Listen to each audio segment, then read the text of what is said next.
Shooter, are you ready? Stand by.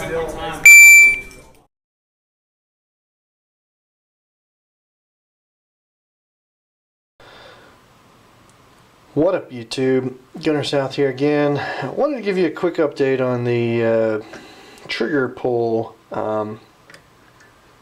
part of getting this Parapro Custom 1640 ESP legal. Obviously, trigger weight has nothing to do with legality of the division for ESP, but is more of a shooter's personal preference. I feel that 1911s, given their passive and manual safeties, can easily have a very light 2.5 pound trigger. 2.5 is probably what I would do, just because that would be close to what I'd be used to. What I have here is a RCBS trigger pull gauge, and honestly, this thing, I don't know, maybe it's reliable in consistency perhaps, but I'll tell you what I've done with the gun, and I'll tell you why I'm not happy with this, or basically what I've done with the gun. So we did a video on this particular pistol, and we found that we had a 5 pound trigger. When I pick this gun up and I hold it, there you go. When I have it and I'm pulling the trigger in dry fire practice, it does not feel like a 5 pound trigger to me. Now, it doesn't feel like 2.5, but it doesn't feel like 5. So I followed some quick break-in period videos, and I polished up the connecting surfaces in here. I polished up the hammer strut into the mainspring. I polished the Series 80s parts. I polished the trigger bar. I polished the sear where I knew I wasn't screwing anything up. I polished the mainspring. I polished all the parts that you polish in order to get sort of a nicer, smoother trigger pull. Sort of like what you would do on a Glock, like a 25-cent trigger job for the equivalent for a 1911. So I did that, and when I did that for my Para 1445, I felt it took a lot. It probably took, to me, it felt like it went from like a 5.5 to 4.5 trigger.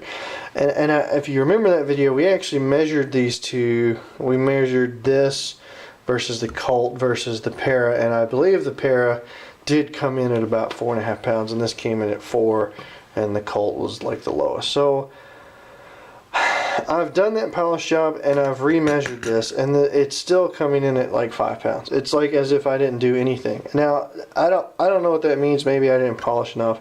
More than likely, I probably just need to get it out and shoot it a lot more. I mean, again, I'm probably only at 150, 200 rounds probably at this point on this pistol, and it probably just needs to be shot a bit more. But for the trigger portion of this ESP division gun, it has convinced me that even though I hate this trigger, I don't hate it, but even though this trigger has lots of slop, it's convinced me that I'm not going to want to use this trigger based off my efforts alone. I'm definitely going to get a gunsmith trigger job on this Parapro Custom.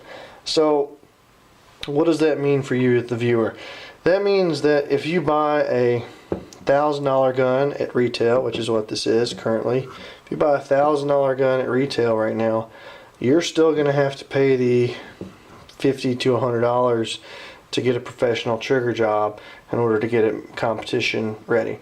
Now, that's still cheaper than STI, right? That's still far and above cheaper than STI, but it's not ideal that you're paying $1,000 for a double stack 45 and you're still at 1911. You're still gonna have to do a trigger job for it.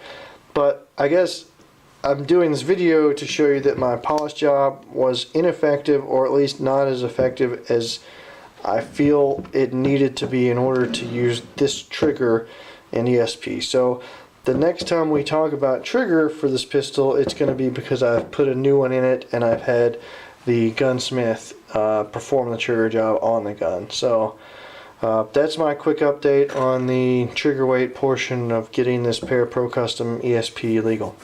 Thanks a lot, YouTube. Like, subscribe. We'll continue this series and